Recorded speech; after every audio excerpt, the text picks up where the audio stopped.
તો હેલો મિત્રો, ફરીથી એક નવા ઇન્ફોર્મેટિવ વિડીયોમાં તમારું હાર્દિક સ્વાગત છે। તો મિત્રો, આ અત્યારે આપણે દેશી બોયડી છે, એટલે કે ચણિયા બોર છે, અને આપણે આમાં રામ બોયડીની કલમ કરવાની છે। તો કેવી રીતે કરવાની છે તો આગળ વિડીયોમાં બન્યા રહેજો। તો ચલો કન્ટિન્યુ। આપણે આંખ છે તે આપણે ચોરસ કરી।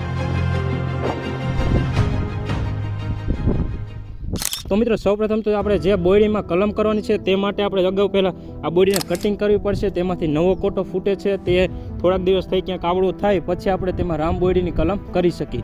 તો અત્યારે આપણે રામ બોયડીની આંખ હોય તે આપણે ચોંટાડવી પડે, તો જ્યાં રામ બોયડી હોય ત્યાંથી આપણે કૂણી લેવી પડે। તો મિત્રો, અત્યારે આપણે ધારદાર ચાકુ છે તેનાથી આપણે રામ બોયડીની આખી ડાળ હોય છે તે આપણે આ ચાકેથી કાપશું। તો ચલો કન્ટિન્યુ। તો મિત્રો, અત્યારે આપણી વાડીએ જ આ રામ બોયડી છે, અને આની જો આ ડાયર છે તે આપણે આ કટિંગ કરવાની હોય છે। તો હવે આપણે આ રામ બોયડી છે અને આમાં જે મજબૂત ડાયર કૂણી હોય તે આપણે કાપવાની છે। તો ચલો। તો મિત્રો, આ કૂણી છે અને મજબૂત બી છે, તો ચલો અત્યારે આપણે કટિંગ કરી નાખીએ।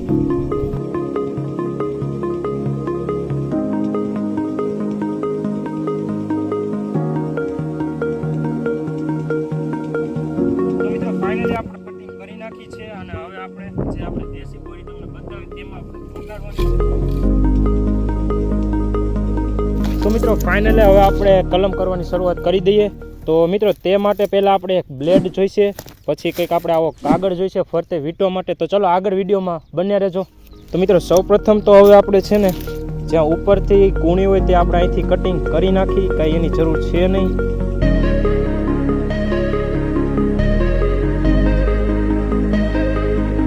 આની પણ બાજુમાં ફરતે ડાયરી બધી કટિંગ કરી નાખવાની।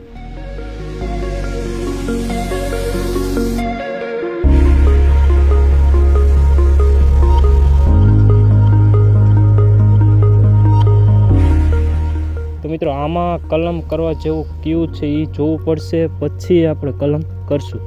તો અહીંયા જ લાગે છે કલમ થાય એવું, તો આને હજી આપણે ઉડાડી દઈશું।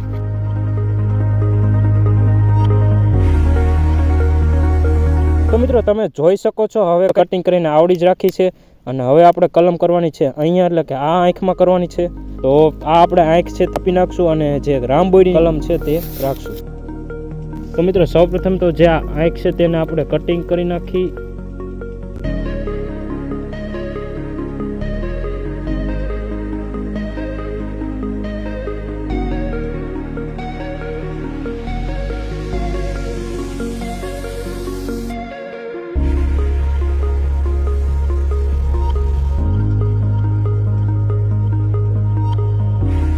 તો મિત્રો, હવે આપણે આ બોયડીમાં કટિંગ કરી નાખી છે આંખ, અને હવે આપણે જે આમાં આંખ છે તે આપણે કાપવાની છે।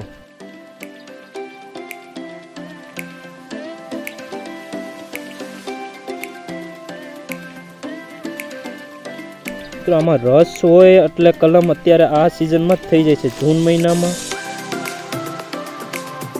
તો મિત્રો, ફાઇનલી જો આ કટિંગ થઈ ગઈ છે, તો હવે ઝડપથી આપણે ચોંટાડી દઈએ।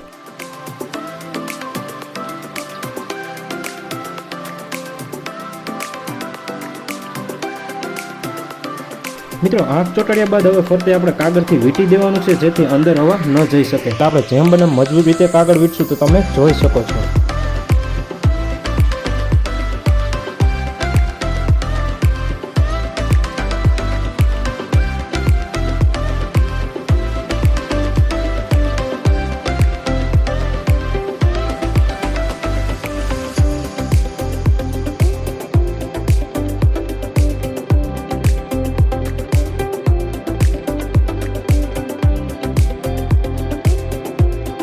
તો મિત્રો, તમે કાગળ વીંટવા સમયે વચ્ચે જે આંખ હોય તેના પર કાગળ વીંટી દીધો છે, તો તેને કાગળને કાઢવો પડશે, જેથી આંખ સારી રીતે ફૂટી શકે।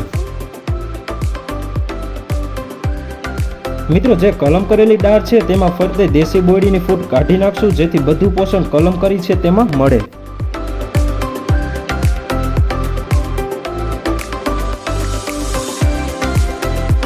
તો મિત્રો, ફાઇનલી આપણે કલમ કમ્પ્લીટ થઈ ગઈ છે, અને હવે આપણે અઠવાડિયા પછી જોશું કે આમાં કલમ સક્સેસ થઈ છે કે નહીં। મિત્રો, આ વિડીયો કેવો લાગ્યો છે કમેન્ટ જરૂર કરજો, અને ચેનલને સબસ્ક્રાઈબ ન કરી હોય તો કરી નાખજો। તો ફરીથી મળશું એક નવા વિડીયોમાં।